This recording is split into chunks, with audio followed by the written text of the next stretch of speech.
has made. What was your reaction to the conversation you had with him when he said that he wasn't going to go for a return to international football? To the African Cup? Yeah. Actually, we had this talk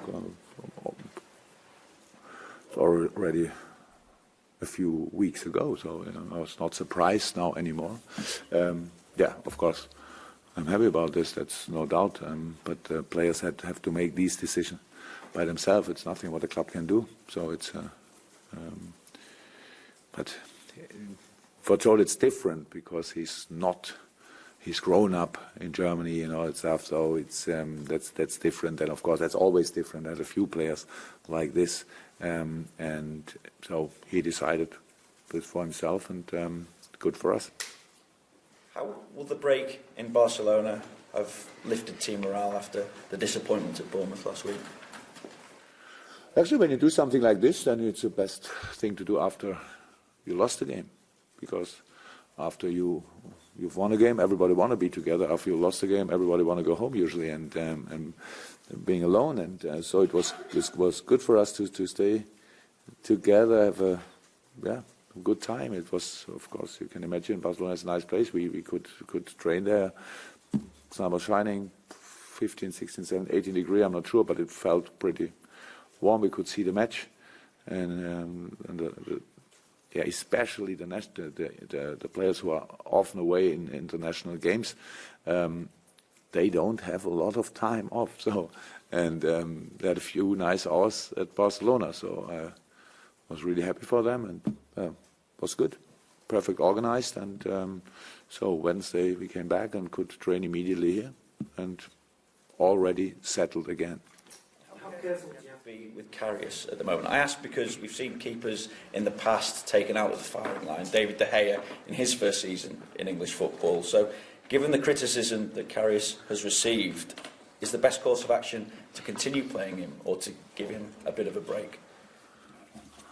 Well, maybe you should explain to me. I only heard about that criticism was very harsh. We made the analysis about the game. I found 8 players who could have defended the goal before Loris was involved. So, and at the end, yeah, that's how it is. Yeah. And then he made a mistake too, which De Gea made a few days before. So it's, even the best goalkeepers in the world still make mistakes. That's possible, and it's all up to you. It's not up to me. I know we live in a public world, and everything is interesting and everything, and we have to deal with pressure and all that stuff. But so we actually, yeah, there's no perfect recipe for development, but. Shut your ears, I would say. Close your ears. That helps a lot. And I'm quite good in this, actually. It helped me a lot in my life, and yeah, hopefully he can a little bit adapt to my skills in this. Can I just a general fitness update, I suppose? Joel, with back in training. Sadio, okay. Daniel. How? Not at all. So where are we with Daniel, and maybe looking forward, how is he? No real idea. Until now he didn't train on the pitch. Maybe today, it was not 100% clear yesterday.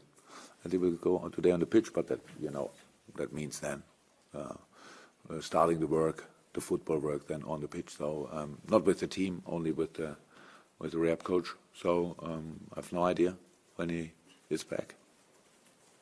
Low, isn't it? Yes. What can you do? Nothing. Wait. That's my job. How's Daniel big now? Not happy? It would be nice if the camera could show your face when you ask the question. So that's the life of football. So you cannot force things like this. Never. It's not important what's the name of the player, what the quality of the player you have as a manager. You have to wait until they are back. And sometimes you have to wait a little bit longer because you decide then what we had already in the past. That I say, okay, now a few days training would be nice before we start them again. Yeah, but of course not perfect in our situation with Phil and Danny and all that stuff, but not to change. Jurgen, can you put a timeline on these things then, when you expect Daniel to return, or do you just take a step back and let it happen naturally? I learned pretty early that I can't make pressure with making timelines, so why should I do it? No, I can't. So hopefully, that's for sure, as quick, he will be back as quick as possible. Oh. But I really, in this moment, no idea. So if he is not in training with the team in the moment, so it's not, of course, we don't have to think about him for West Ham, not to think about him for Middlesbrough, and maybe then, but I have no idea. So now you can write, what's the game after Middlesbrough?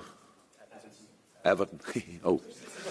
So, yeah, okay. Yeah, that would be nice, but I have really no idea. Going to Barcelona, the team bonding exercise, is that something you would like to do more of? Always.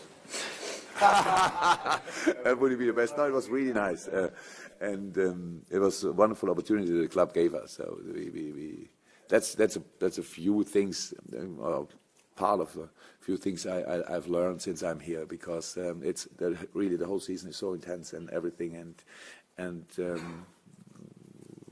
yeah.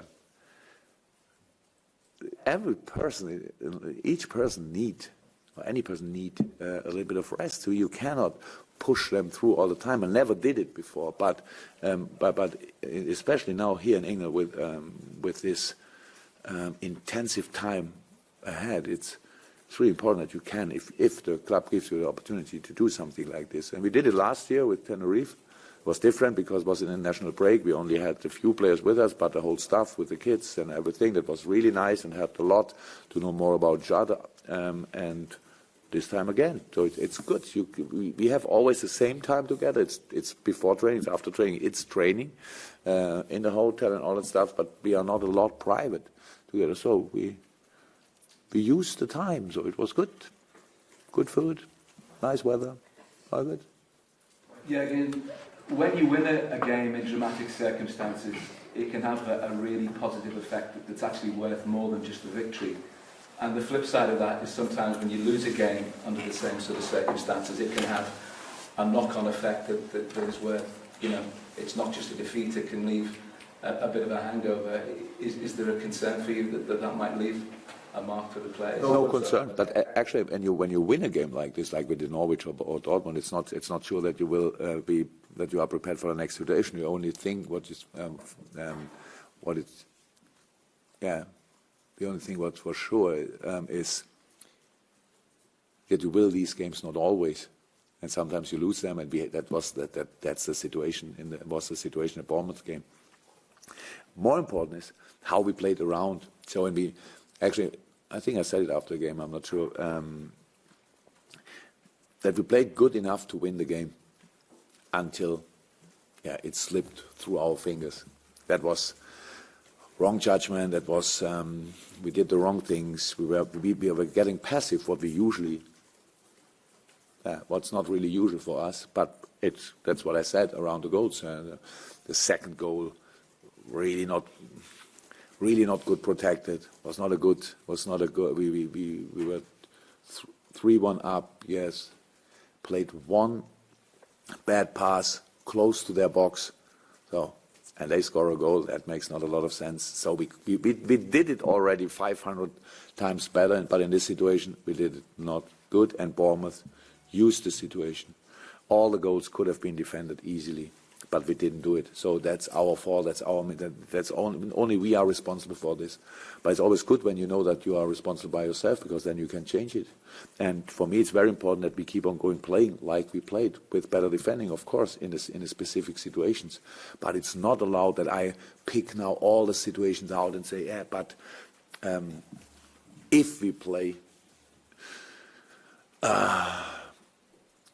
if we are in an offensive moment, if you want, protection is always very important. We have a clear rule: be an option or protection.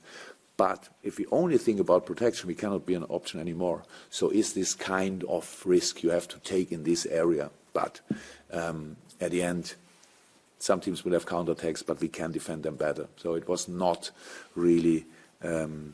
It was not the first. It was Devok's pass, and it was not the first challenge. We could have done it in 4 to 5 challenges to do, or we could have done better. That's all. Nothing else happened at the end. We have to. That's sport. You have to congratulate you to say to Bournemouth, well done. That was really important because that's one. I love it in sport. Only you don't want to be part of it. That's how it is. But if it happens, come on, then say what you have to say in this moment and go back to your team and work again on the right things, and everything will be good. If there's any influence on the next game, no idea. What we will be more than we were maybe before Bournemouth, we will be more angry again. Because angry about ourselves, and that's important. But West Ham will be a really tough challenge. So, interesting game. You've had some contests with West Ham since you became manager. Strange to see them in the position where they are in the Premier League table. You wouldn't expect them to be there for too much longer. And they've got some really good attacking players, haven't they? Andy Carroll could be back to play some part as well. Yeah, of course. Nobody would have expected that, and or this situation at the table. That's how it is. But the only thing I know, I saw West Ham a lot of times, but the last 3 games I saw much more in detail, and injuries. So how it is. They all come back when they play against us. But that's no problem because we want to beat the best West Ham, if you want. So, but I think we will face the best West Ham. So I think pretty sure. Slaven Bilic today said that a lot of injured players are back for the Liverpool clash. So will be interesting. How is that? It's really difficult, and we need everybody in the stadium. And it's West Ham, and they have to. They want to come back on track. That's how it is. They need results, but we need results too. And it's at home, so we have to show the difference. Jurgen, just wondering when Mane does go to the Africa Cup of Nations in January, do you think it is a good opportunity maybe for the likes of Ojo perhaps to show what he can do in that period? I heard about the interview with Ojo. I'm not sure what it was, the 1-1 translation. But I said, if he's doing well, then the door is open. So that's how it is for all players. Yeah. So I like this when you go with your question in the direction, go 2 weeks back to the second team, and then you come back and everything is good. No, Ojo has to do well. That's how all the players has to do. And there's not Ojo, there's not only Ben Woodburn. If there's another player, my eyes are always open. And of course, we have to look for all our options. But that's for sure, and I cannot change that. It's all up to the players. You mentioned just a minute ago about players being angry when they play this weekend, and you've used angry before.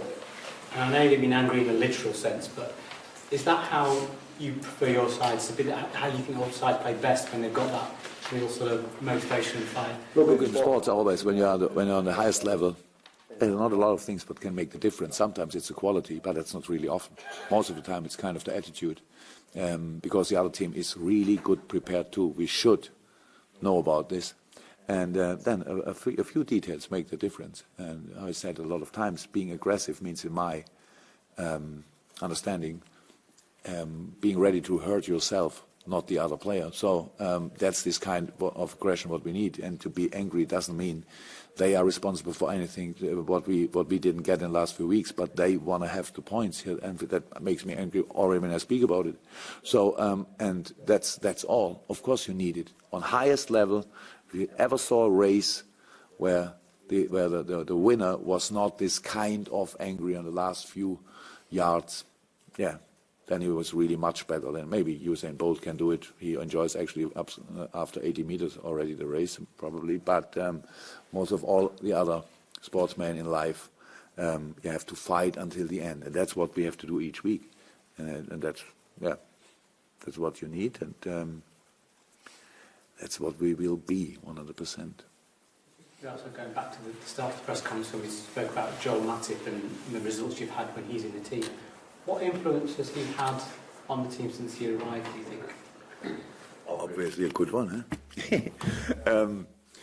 No, he's a good player. And obviously he adapted pretty soon to what we need, and it worked really well. But it's not fair. It's not fair. We made, of course, even the centre halves were not perfect around the goals, but that's, by the way, pretty likely. Most of the time, if we concede goals, the centre half is around, and maybe he could have done better. At Burnley, which was the other game which we lost, it was really, we should have defended the goals much earlier than in the centre half region. So, yeah, we made similar mistakes again, and again the team used it. And if you want, you can do it. I don't care, really. This time it was pretty simple not to read what you write, because I'm not masochist. Why should I read what you write about this game? So I thought, but it was clear that a lot of people will say a lot of things about what we did wrong, and they are all right. But it was one match. And we had a few similar problems in other matches, which the opponent didn't use, so we were already aware of it, but this game helped us a lot to understand really what's the problem with our protection sometimes, and yeah, that's all actually. So it's Joel is a wonderful player, but Luke and Dejan and Ragnar and Joe Gomez in the future again, they are really good football players, and they will do a wonderful job for Liverpool. And they did already, and one game not. And if you want to judge finally these players, do it. I won't do this. Michael Beale obviously left the club this week. Just wondering what your reaction to that was, and whether there's any news on a replacement. No news on a replacement. And on the other side, so no, I'm not really used to do this, but I wish him all the best, of course. No, only about my English. I think about my English. It's a very interesting challenge. I'm not sure I would have done it. I like Brazil. Was never there, but maybe I should make their holiday and not work. But he's a very serious person, and I'm sure he thought a lot about it. And now they will make this step. It's a big adventure for sure. And yeah, I wish him all the best. Did a wonderful job here. Worked really good together. And yeah, I heard that he said a few words that he will miss all around LFC and Liverpool, the city. So we will miss him too. But yeah, I said all the best for the job. Welcome.